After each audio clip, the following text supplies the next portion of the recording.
Hey guys, welcome to government jobs Gyan YouTube channel. Guys, आज की इस वीडियो में हम बात करेंगे राजस्थान लाइब्रेरियन के new recruitment notification online form apply process के बारे में। जी हाँ दोस्तों, राजस्थान स्टाफ सिलेक्शन बोर्ड ने यहाँ पर लाइब्रेरियन ग्रेड 3 के लिए नोटिफिकेशन रिलीज किया है, जिसके तहत यहाँ पर 548 खाली पदों को भरा जाएगा। कैसे आप इस भर्ती में पार्टिसिपेट करने के लिए अपने फॉर्म अप्लाई कर सकते हो, इसकी पूरी जानकारी हम आपको स्टेप बाय स्टेप रजिस्ट्रेशन से लेकर प्रिंट तक इस वीडियो में देंगे। बस आपको इस वीडियो को स्किप के बिना शुरू से लेकर एंड तक देखना है। उसके बाद वीडियो पसंद आए तो इसे लाइक और शेयर कर दें। चैनल पर नए हो तो इसे सब्सक्राइब कर लें। साथ ही साथ दोस्तों, यहाँ पर फॉर्म अप्लाई करते हुए आपके सामने जो भी प्रॉब्लम आ रही है, उन सभी का हल आपको इस वीडियो में मिल जाएगा। और हम आपको ये भी बताएंगे कि कौन सी वो कॉमन मिस्टेक है जिसे करने से आपका फॉर्म रिजेक्ट हो सकता है। तो आपको उस मिस्टेक को अवॉइड करते हुए अपना फॉर्म अप्लाई करना है और फॉर्म को रिजेक्ट होने से बचाना है। साथ ही साथ आपको ये भी बताया जाएगा कि कैसे आप अपनी पोस्ट प्रेफरेंस दें, जिससे आपका सिलेक्शन यहाँ पर 100% हो जाए। और पूरी जानकारी आपको OTR की यहाँ पर दी जाएगी। राजस्थान वन टाइम रजिस्ट्रेशन, जी हाँ दोस्तों, राजस्थान सिंगल साइन ऑन का जो पोर्टल है, कैसे आप उस पर अपना वन टाइम रजिस्ट्रेशन कर सकते हो, और OTR की eKYC आप कैसे कर सकते हो, और फीस पेमेंट आप कैसे कर सकते हो, कैसे आपको अपनी एजुकेशन क्वालिफिकेशन की डिटेल देनी है, कैसे आपको अपने डॉक्यूमेंट अपलोड करने हैं, पूरी जानकारी आपको इस वीडियो में मिल जाएगी। बस आपको एंड तक हमारे साथ इस वीडियो में बने रहना है। तो बिना कोई वक्त गंवाए चलिए शुरू करते हैं। आपको इस वीडियो के डिस्क्रिप्शन बॉक्स में हमारी वेबसाइट IND-sarkari-naukri.in के इस पेज का लिंक मिल जाएगा। यहाँ पर आपको इस भर्ती के रिगार्डिंग सभी डिटेल्स प्रोवाइड कर दी गई है। Rajasthan staff selection board RSSB ने लाइब्रेरियन ग्रेड 3 के 548 खाली पदों को भरने के लिए नोटिफिकेशन रिलीज किया हुआ है। 5 मार्च 2025 से फॉर्म भरे जा रहे हैं। आप 3 अप्रैल 2025 तक अपने फॉर्म अप्लाई कर सकते हो। ज्यादा समय यहाँ पर आपके पास नहीं रहा है, आप अपने फॉर्म अप्लाई कर ले। एजुकेशनल क्वालिफिकेशन आप यहाँ से चेकआउट कर सकते हो। आपका 12वीं क्लास पास आउट होना जरूरी है, प्लस आपके पास सर्टिफिकेट होना जरूरी है लाइब्रेरी साइंस का, या फिर आपके पास बैचलर डिग्री होनी जरूरी है लाइब्रेरी एंड इंफॉर्मेशन साइंस में, या फिर आपके पास डिप्लोमा होना जरूरी है लाइब्रेरी एंड इंफॉर्मेशन साइंस के अंतर्गत। 18 से 40 साल के आयु सीमा वाले कैंडिडेट्स अप्लाई कर सकते हैं। ऑनलाइन आप ऑल इंडिया से अप्लाई कर सकते हो। उसके लिए आपको इस पेज को नीचे स्क्रॉल डाउन करना है, इंपोर्टेंट लिंक सेक्शन में आना है, ऑफिशियल नोटिफिकेशन PDF लिंक पर क्लिक करके इस भर्ती के नोटिफिकेशन को ओपन कर लेना है, और इसमें से आपको सभी डिटेल्स रीड कर लेनी है। यहाँ पर आपको इस भर्ती के रिगार्डिंग सभी डिटेल्स प्रोवाइड कर दी गई है। जैसे कि यहाँ पर लाइब्रेरियन ग्रेड 3 के लिए 548 वैकेंसीज है, जिनको भरने के लिए आपसे आवेदन पत्र मंगाए जा रहे हैं। 483 पद यहाँ पर गैर अनुसूचित क्षेत्र में है, और 65 पद यहाँ पर अनुसूचित क्षेत्र में रखे गए हैं। आप यहाँ से पूरी डिटेल चेकआउट करें। आपको यहाँ पर सभी डिटेल्स प्रोवाइड कराई गई है, जैसे कि कैसे आप अप्लाई कर सकते हो, कब से कब तक अप्लाई कर सकते हो, कैसे आपको अपना वन टाइम रजिस्ट्रेशन करना है, कैसे डॉक्यूमेंट्स अपलोड करने हैं, पूरी जानकारी आपको यहाँ पर दे दी गई है। आप सभी डिटेल्स यहाँ से रीड करें, उसके बाद आप अपने फॉर्म अप्लाई कर लें। फॉर्म अप्लाई करने के लिए भी आपको हमारी वेबसाइट के इसी पेज पर ही अप्लाई ऑनलाइन का लिंक दिया गया है। जैसे ही आप इस लिंक पर क्लिक करेंगे तो आपके सामने यहाँ पर राजस्थान सिंगल साइन ऑन का ये ऑफिशियल पोर्टल ओपन होगा। यहाँ पर अगर आपने पहले से रजिस्ट्रेशन कर रखा है तो आपको यहाँ पर अपनी डिजिटल आइडेंटिटी या फिर SSO ID user name enter करना है, अपना पासवर्ड एंटर करना है, ये कैप्चा कोड यहाँ पर एंटर करना है, और लॉगिन की स्टेप पर क्लिक करके अपने डैशबोर्ड में लॉगिन कर लेना है, और फिर आपको अपना फॉर्म अप्लाई करना है। और अगर आप SSO के इस पोर्टल के थ्रू राजस्थान की किसी भी भर्ती के लिए फर्स्ट टाइम अप्लाई करने जा रहे हो, तो सबसे पहले यहाँ पर आपको अपना रजिस्ट्रेशन करना होगा। उसके लिए आपको रजिस्ट्रेशन की स्टेप पर क्लिक करना है। फिर यहाँ पर आपके सामने कुछ इस तरह से इंटरफेस ओपन होगा। यहाँ पर आप अपना रजिस्ट्रेशन जन आधार या फिर गूगल अकाउंट के थ्रू कर सकते हो। जन आधार के थ्रू केवल राजस्थान के कैंडिडेट ही कर सकते हैं, और गूगल अकाउंट के थ्रू ऑल इंडिया से सभी कैंडिडेट्स यहाँ पर अपना रजिस्ट्रेशन कर सकते हैं। तो गूगल के थ्रू अगर आप यहाँ पर अपना रजिस्ट्रेशन करते हो तो आप गूगल के ऑप्शन पर क्लिक करें, अपनी जीमेल ID और पासवर्ड एंटर करके आप कुछ इस तरह से लॉगिन हो जाओगे। यहाँ पर अब आपको अपना डिजिटल आइडेंटिटी SSO ID या फिर यूजर नेम एंटर करना है। आपको ये आपकी ईमेल ID के अकॉर्डिंग मिलेगा। यहाँ पर आप इसे में चेंज भी कर सकते हैं। इसमें आप 1 2 3 या फिर कोई alpha numeric format number enter करके अपनी चॉइस के अकॉर्डिंग आप अपना SSO ID या फिर यूजर नेम यहाँ पर सेट कर सकते हो। उसके बाद यहाँ पर आपको अपना पासवर्ड एंटर करना है। यहाँ पर आपका पासवर्ड 5 से 20 कैरेक्टर के बीच में होना चाहिए और ये अल्फा न्यूमेरिक फॉर्मेट में होना चाहिए। मींस आपके पासवर्ड में कम से कम एक अपर केस कैरेक्टर, एक लोअर केस कैरेक्टर, एक इंटीजर नंबर और एक स्पेशल कैरेक्टर जैसे कि @ या फिर डॉलर होना चाहिए। तो इस फॉर्मेट में आपको यहाँ पर अपना पासवर्ड सेट करना है। वही पासवर्ड आपको कंफर्म पासवर्ड फील्ड में एंटर करना है। यहाँ पर पासवर्ड एंटर करने के बाद आपको अपना मोबाइल नंबर यहाँ पर एंटर करना है और फिर रजिस्टर बटन पर क्लिक करना है। रजिस्टर बटन पर क्लिक करने के बाद यहाँ पर आपके सामने मैसेज शो हो जाएगा कि आपका रजिस्ट्रेशन सक्सेसफुली SSO ID पर बंद हो चुका है। अब आप लॉगिन करके अपना एप्लीकेशन फॉर्म भर सकते हो। यहाँ पर आपको ओके करना है। यहाँ पर आपको अपना यूजर नेम और पासवर्ड डालने के बाद एक कैप्चा फिल करके लॉगिन कर लेना है। इस प्रकार से यहाँ पर आप राजस्थान के इस पोर्टल पर, जी हाँ दोस्तों, राजस्थान सिंगल साइन ऑन के इस पोर्टल पर लॉगिन हो जाओगे। फिर यहाँ पर आपकी प्रोफाइल के लिए आपसे कुछ डिटेल मांगी जाएगी। वो डिटेल्स आप यहाँ पर फिल कर सकते हो, जैसे कि आपका first name, last name, display name और डेट ऑफ बर्थ आप यहाँ से इस कैलेंडर में से सिलेक्ट कर सकते हो। अपना जेंडर आपको बताना है कि आप मेल हो या फिर फीमेल या फिर ट्रांसजेंडर।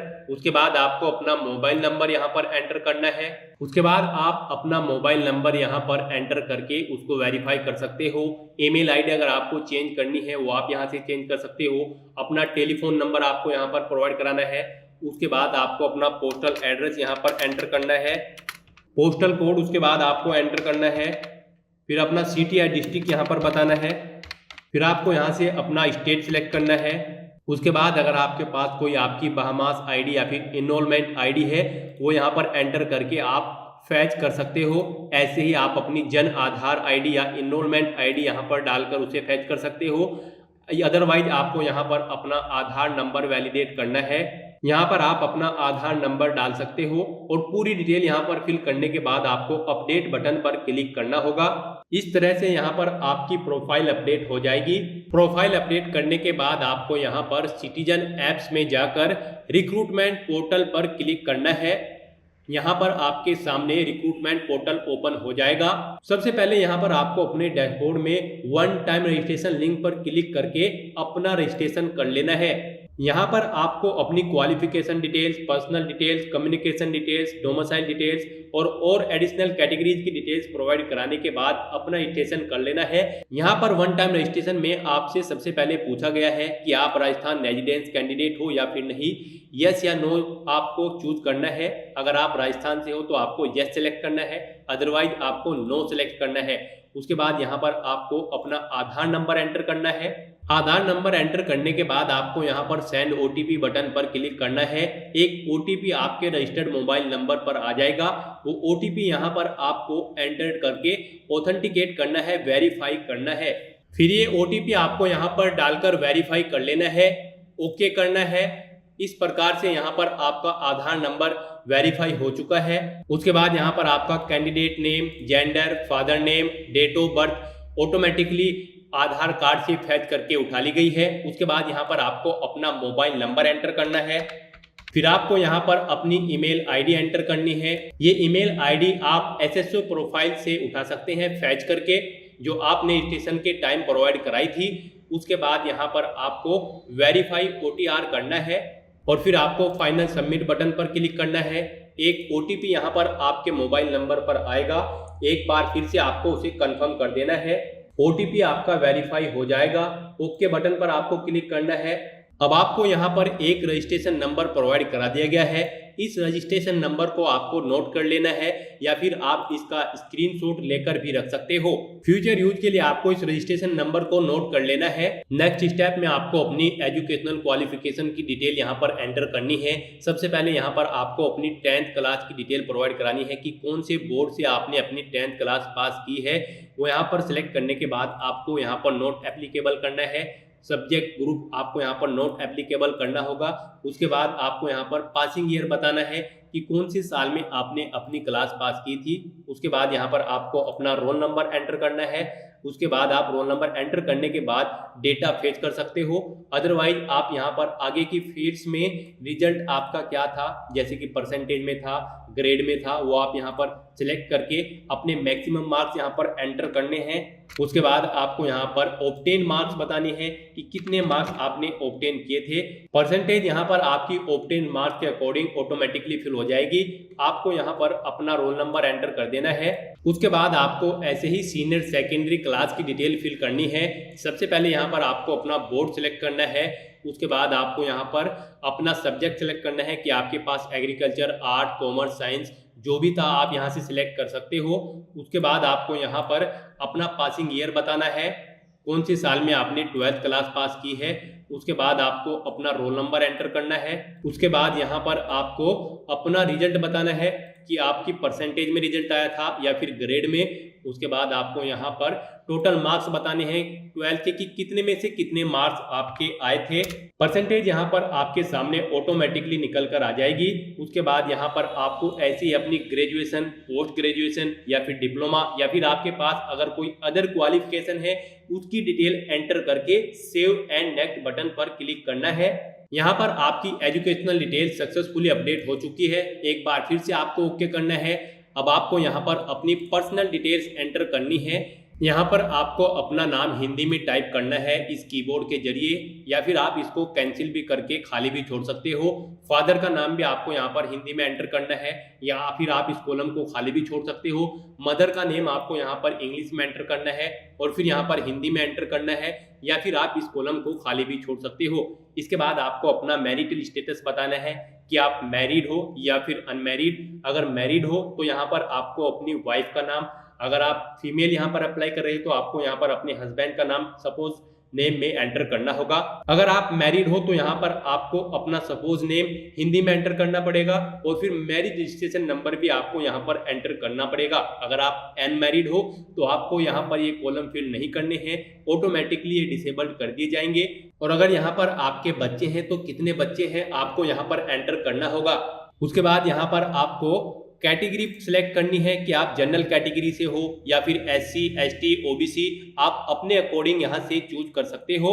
उसके बाद आपको अपनी स्पेशल एबल्ड कैटेगरी यहाँ से सिलेक्ट करनी है और फिर सब स्पेशली एबल्ड कैटेगरी यहाँ से सिलेक्ट कर लेनी है।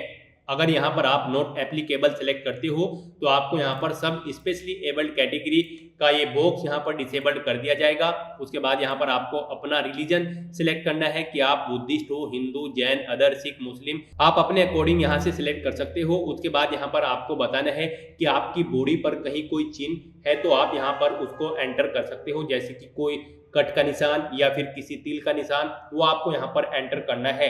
उसके बाद यहाँ पर आप अपने पासपोर्ट की डिटेल प्रोवाइड करा सकते हो, पासपोर्ट नंबर आप यहाँ पर डाल सकते हो अगर आपके पास पासपोर्ट है, अदरवाइज आप इस कॉलम को खाली भी छोड़ सकते हो। उसके बाद आपको सेव एंड नेक्स्ट बटन पर क्लिक करना है।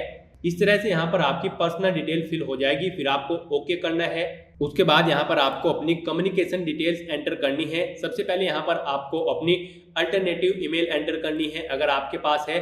उसके बाद यहाँ पर आपको अपना परमानेंट एड्रेस एंटर करना है with your city, state, district, pin code के।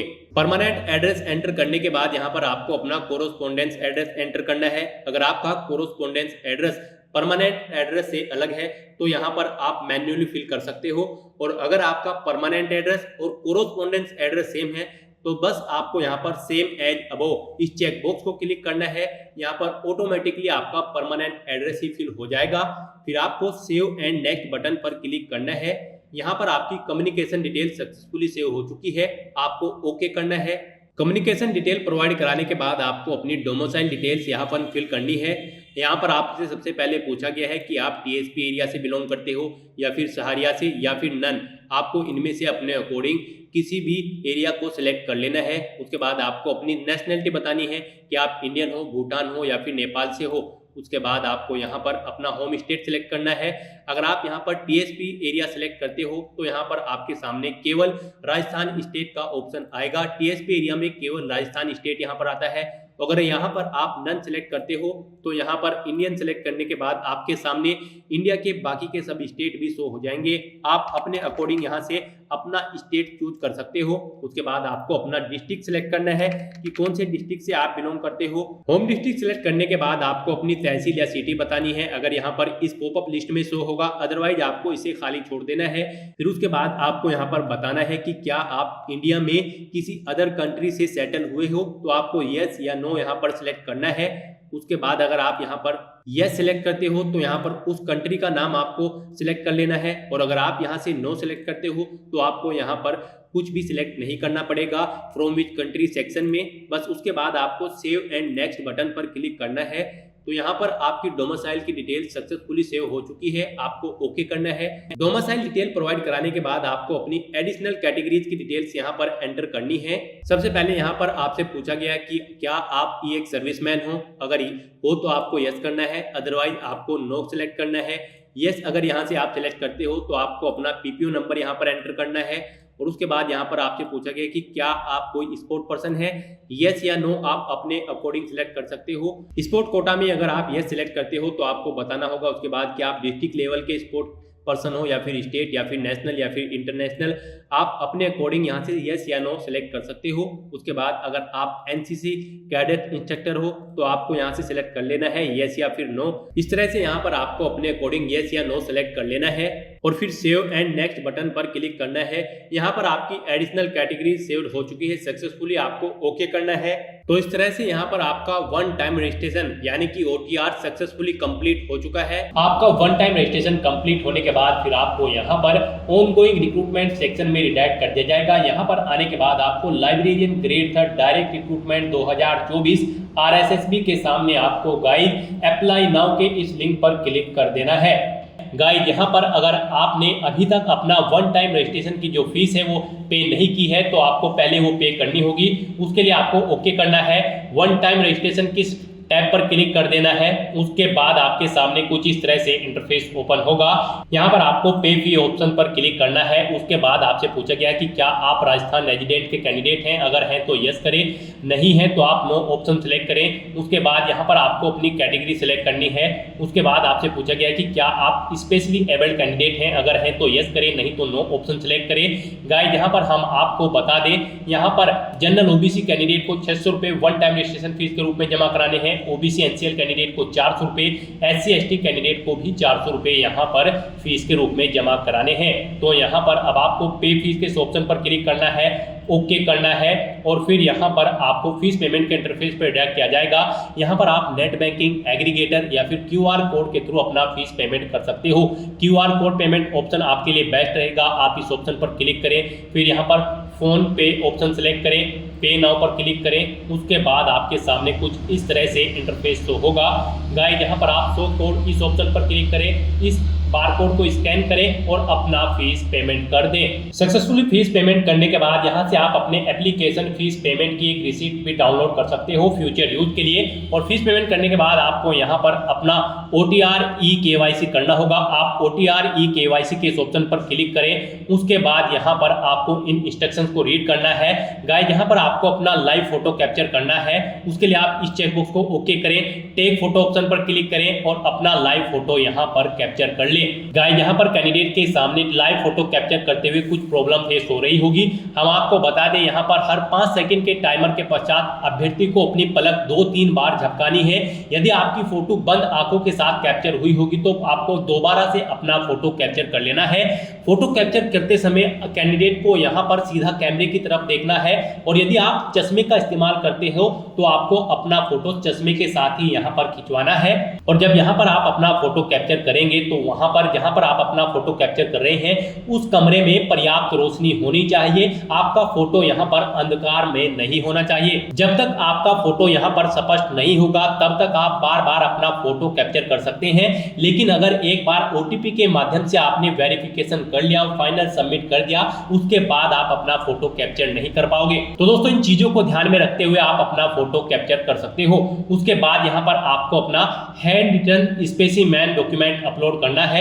इसका साइज आपका 100 से 200 KB के बीच में होना चाहिए और ये PDF फॉर्मेट में होनी चाहिए। इसका फॉर्मेट लेने के लिए आपको सैंपल फाइल इस लिंक पर क्लिक करना है। उसके बाद आपके सामने फाइल डाउनलोड होकर कुछ इस तरह से ओपन हो जाएगी। यहाँ पर आपको अपनी डिटेल्स प्रोवाइड करनी है, जैसे कि अपना नाम, अपने पिता का नाम, जन्म और दिनांक, भर्ती प्रस्ताव अपने हस्ताक्षर आपको यहाँ पर करने हैं और फिर यहाँ पर आपको हिंदी में अपने बारे में कुछ लिख देना है और फिर आपको अपने सिग्नेचर करने हैं। ऐसे ही यहाँ पर आपको इंग्लिश में भी अपनी हैंड राइटिंग में ही ये डिटेल्स प्रोवाइड करनी है, जैसे कि आपका नाम, आपके फादर का नाम, आपकी डेट ऑफ बर्थ, अपने सिग्नेचर करें और अपने बारे में यहाँ पर इंग्लिश में कुछ लिख दें। फिर यहाँ पर आप अपनी SSO ID एंटर करें, अपना OTR नंबर एंटर करें, अपना परमानेंट एड्रेस आप यहाँ पर एंटर करें और सिग्नेचर के ऊपर आप अपने सिग्नेचर कर दें। इस तरह से आपको अपनी ये PDF कंप्लीटली फिल कर लेनी है और फिर इसे आपको अपलोड करना है। अपलोड करने के लिए आपको यहाँ पर चूज फाइल बटन पर क्लिक करना है, अपनी इस फाइल को सिलेक्ट करना है और अपना ये hand written specimen document upload कर देना है। इस तरह से अपना लाइव फोटो कैप्चर करने के बाद और ये डॉक्यूमेंट अपलोड करने के बाद आपको सबमिट E-KYC इस ऑप्शन पर क्लिक कर देना है। अपनी OTR की फीस जमा कराने के बाद और अपनी E-KYC करने के बाद आपको दोबारा से ऑनगोइंग रिक्रूटमेंट सेक्शन में आना है। फिर यहाँ पर आपको librarian grade 3 direct recruitment 2024 RSSB के सामने दोबारा से आपको अप्लाई नाउ के इस लिंक पर क्लिक कर देना है। नेक्स्ट आपके सामने कुछ इस तरह से इंटरफेस शो होगा। अब यहाँ पर अगर आपको लाइब्रेरियन ग्रेड 3 के इस लिंक पर क्लिक कर देना है। नेक्स्ट आपके सामने कुछ इस तरह से इंटरफेस ओपन होगा। अब यहाँ पर आपको कुछ चीजें आपकी ऑटोमेटिकली फिल मिल जाएगी जो आपने रजिस्ट्रेशन टाइम पे फिल की थी, जैसे कि यहाँ पर आपको आपकी कैटेगरी ऑटोमेटिकली फिल मिल जाएगी। उसके बाद यहाँ पर आपसे पूछा गया कि क्या आप विशेष दिव्यांगजन श्रेणी प्रमाण पत्र आपके पास है, अगर है तो सर्टिफिकेट का नंबर आप यहाँ पर एंटर करें, आप अपना रिलीजन यहाँ पर सेलेक्ट करें, अपनी वैवाहिक स्थिति मैरिटल स्टेटस आप सेलेक्ट करें। फिर यहाँ पर अगर आप मैरिड हो तो यहाँ पर आप अपने हस्बैंड या वाइफ का नाम एंटर करें, आपके कितने जीवित बच्चे हैं उनकी संख्या यहाँ पर आप दें, आपकी ईमेल ID, अपार ID आपको यहाँ पर ऑटोमेटिकली फिर मिल जाएगी। आपके वन टाइम रजिस्ट्रेशन से यहाँ पर आपको कुछ डिटेल्स ऑटोमेटिकली फैच मिल जाएगी। फिर आपसे पूछा गया है कि क्या आप राजस्थान के अनुसूचित क्षेत्र से संबंधित हैं, अगर हैं तो यस करें, नहीं तो नो ऑप्शन सेलेक्ट करें। उसके बाद यहाँ पर आपको अपना कोरोस्पोंडेंस एड्रेस एंटर कर देना है। यहाँ पर आपको अपना एड्रेस एंटर करना है, अपना स्टेट सेलेक्ट करना है, डिस्ट्रिक्ट सेलेक्ट करना है, अपना शहर या गांव सेलेक्ट करना है, पिन कोड आपको देना है, अपना फोन नंबर ऑप्शनल है, आप यहाँ पर फोन नंबर भी एंटर कर सकते हो और फिर आपको यहाँ पर नेक्स्ट ऑप्शन पर क्लिक कर देना है। फिर यहाँ पर आपसे पूछा गया है आपने जो मोबाइल नंबर और ईमेल ID दी है क्या वो करेक्ट है, अगर यहाँ पर करेक्ट है तो आप यस के इस ऑप्शन पर क्लिक करें और फिर आपके सामने कुछ इस तरह से इंटरफेस ओपन हो जाएगा। अब यहाँ पर आपको अपनी पर्सनल डिटेल प्रोवाइड करानी है। इसमें आपको सबसे पहले अपनी नेशनलिटी यहाँ पर प्रोवाइड करानी है, फिर यहाँ पर आपको अपना होम स्टेट सेलेक्ट कर लेना है, फिर यहाँ पर आपको अपना होम डिस्ट्रिक्ट सेलेक्ट कर लेना है। नेक्स्ट यहाँ पर आपसे पूछा गया है कि क्या आप इंडिया में पूर्व से स्थापित है, अगर है तो यस करें, नहीं तो नो ऑप्शन सेलेक्ट करें। अगर नहीं थे तो फिर आप बताएं आप किस कंट्री से थे पूर्व में। फिर आपसे पूछा गया है कि क्या आप भूतपूर्व सैनिक हैं, अगर है तो यस करें और फिर उसकी डिटेल दें, नहीं है तो आप नो ऑप्शन सेलेक्ट कर लें। उसके बाद यहाँ पर आपसे पूछा गया है कि क्या आप स्पोर्ट्स पर्सन है, अगर है तो यस करें और उसकी डिटेल दें, नहीं है तो आप नो ऑप्शन सेलेक्ट कर लें। नेक्स्ट आपसे पूछा गया है कि क्या आप मौजूदा सरकारी विभाग या फिर सार्वजनिक उपक्रम कर्मचारी हैं, अगर है तो यहाँ पर आप यस ऑप्शन सेलेक्ट करें, नहीं तो आप नो ऑप्शन सेलेक्ट कर लें। उसके बाद यहाँ पर आपसे पूछा गया है कि क्या आप एज में एडिशनल रिलैक्सेशन लेना चाहते हैं, अगर चाहते हैं तो यस करें, नहीं तो आप नॉट एप्लीकेबल ऑप्शन सेलेक्ट कर लें और फिर गाइस यहाँ पर आप नेक्स्ट ऑप्शन पर क्लिक कर दें। नेक्स्ट यहाँ पर आपको अपनी एजुकेशनल क्वालिफिकेशन की डिटेल देनी है। गाइस यहाँ पर इस भर्ती में पार्टिसिपेट करने के लिए आपका 12वीं क्लास पास आउट होना जरूरी है, प्लस आपके पास सर्टिफिकेट होना चाहिए लाइब्रेरी साइंस का, या फिर आपके पास बैचलर डिग्री होनी चाहिए लाइब्रेरी एंड इंफॉर्मेशन साइंस में, या फिर आपके पास डिप्लोमा होना चाहिए लाइब्रेरी एंड इंफॉर्मेशन साइंस में। तो यहाँ पर अब आपको अपनी एजुकेशनल क्वालिफिकेशन की डिटेल देनी है। यहाँ पर आपको आपकी एजुकेशनल क्वालिफिकेशन की डिटेल ऑटोमेटिकली फैच मिल जाएगी आपके वन टाइम रजिस्ट्रेशन से, और अगर नहीं मिलती है तो फिर यहाँ पर आप फैच फ्रॉम OTR इस ऑप्शन पर क्लिक कर लें। आपकी डिटेल जो आपने एजुकेशनल क्वालिफिकेशन की डिटेल वन टाइम रजिस्ट्रेशन करते हुए फिल की थी वो यहाँ पर फैच कर ली जाएगी ऑटोमेटिकली, और नहीं मिलेगी आपको अगर फैच तो फिर यहाँ पर आपको मैन्युअली अपनी एजुकेशनल क्वालिफिकेशन की डिटेल देनी है। सबसे पहले यहाँ पर आपको विशेष समूह देना है, उसके बाद बोर्ड या यूनिवर्सिटी का नाम देना है, फिर अपना रोल नंबर आपको देना है, अपना रिजल्ट का परिणाम आपको बताना है, पासिंग ईयर आपको देना है, परसेंटेज देनी है, कितने % मार्क्स आपने ऑब्टेन किए थे। ऐसे ही यहाँ पर आपको अपनी 12वीं की डिटेल प्रोवाइड करानी है 10वीं की डिटेल देने के बाद, और फिर यहाँ पर आपको इनमें से कोई एक ऑप्शन सेलेक्ट करना है। आपके पास bachelor in library and information science है, या फिर आपके पास सर्टिफिकेट है लाइब्रेरी साइंस का, या फिर आपके पास diploma in library and information science है। आप इनमें से अपने अकॉर्डिंग ऑप्शन सेलेक्ट करें और उसकी डिटेल दें। यहाँ पर ये ऑप्शन सेलेक्ट करने के बाद फिर आप अपना विषय समूह और ये बाकी की डिटेल प्रोवाइड कराएं। इस तरह से यहाँ पर आपको अपनी एजुकेशनल क्वालिफिकेशन की डिटेल देनी है और फिर गाइड यहाँ पर आपको नेक्स्ट के इस ऑप्शन पर क्लिक कर देना है। फिर यहाँ पर आपको अपना फोटोग्राफ और सिग्नेचर अपलोड करने हैं। यहाँ पर आपका फोटो 50 KB से 100 KB के बीच में होना चाहिए और ये JPG या फिर JPEG फॉर्मेट में होना चाहिए। ऐसे ही यहाँ पर आपके सिग्नेचर 20 KB से 50 KB के बीच में होने चाहिए JPEG या फिर JPG फॉर्मेट में। आपको गाइड यहाँ पर चूज फाइल बटन पर क्लिक करना है, फाइल को सेलेक्ट करना है और अपना फोटो और सिग्नेचर यहाँ पर अपलोड कर देने हैं। उसके बाद यहाँ पर आपकी बॉडी पर कोई कट या तिल का निशान है तो उस पैलेस का नाम आप यहाँ पर एंटर करें, नहीं है तो आप यहाँ पर नो मार्क एंटर कर सकते हो। गाइस यहाँ पर इस सेक्शन में आपको केयरफुली अपने डॉक्यूमेंट अपलोड करने हैं। यही वो एरिया है जिसमें कॉमनली कैंडिडेट्स मिस्टेक कर देते हैं, यानी कि आपको दी गई गाइडलाइंस के अकॉर्डिंग अपने डॉक्यूमेंट्स यहाँ पर अपलोड करने हैं, अदरवाइज आपका एप्लीकेशन फॉर्म यहाँ पर रिजेक्ट हो सकता है। तो अपने डॉक्यूमेंट्स को अपलोड करने के बाद अब आपको नेक्स्ट ऑप्शन पर क्लिक कर देना है। नेक्स्ट यहाँ पर आपको अपनी पोस्ट प्रेफरेंस देनी है। यहाँ पर आप अपने कर्सर से क्लिक करें, आपके सामने दो ऑप्शन होंगे, सेकेंडरी एजुकेशन डिपार्टमेंट या फिर संस्कृत एजुकेशन डिपार्टमेंट। यहाँ पर आप जिस डिपार्टमेंट को फर्स्ट नंबर पर रखना चाहते हैं उसे फर्स्ट नंबर पर सेलेक्ट करें, जिसे सेकंड नंबर पर प्रेफरेंस देना चाहते हैं उसे आप सेकंड नंबर पर सेलेक्ट कर लें। इस तरह से अपनी पोस्ट प्रेफरेंस देने के बाद फिर आपको नेक्स्ट के इस ऑप्शन पर क्लिक करना है। उसके बाद आपको आपके एप्लीकेशन फॉर्म का पूरा प्रीव्यू यहाँ पर शो कर दिया जाएगा। आपको सभी डिटेल्स केयरफुली चेकआउट करनी है, पेज को नीचे स्क्रॉल डाउन करना है, डिक्लेरेशन सेक्शन में आना है, इस चेकबॉक्स को ओके करना है और फिर यहाँ पर अगर कोई मिस्टेक है तो गाइस आप अपडेट बटन पर क्लिक करके अपडेट कर सकते हैं। नहीं तो अगर सभी चीजें ओके हैं तो फिर आपको यहाँ पर फाइनल सबमिट के इस बटन पर क्लिक कर देना है और अपना एप्लीकेशन फॉर्म सबमिट कर देना है। फाइनल सबमिट बटन पर क्लिक करते ही आपका एप्लीकेशन फॉर्म सक्सेसफुली सबमिट हो जाएगा। उसके बाद आपको अपने एप्लीकेशन फॉर्म का एक हार्ड कॉपी प्रिंट आउट ले लेना है फ्यूचर यूज के लिए, फ्यूचर रेफरेंस के लिए। तो दोस्तों ऐसे आप राजस्थान लाइब्रेरियन ग्रेड 3 548 पोस्ट के लिए अपना फॉर्म अप्लाई कर सकते हो बिना कोई मिस्टेक किए हुए। आज की इस वीडियो में बस इतना ही। आई होप ये वीडियो आपको पसंद आई होगी। अगर पसंद आई हो तो इसे लाइक और शेयर करें, चैनल पर नए हो तो इसे सब्सक्राइब कर लें। Thanks for watching.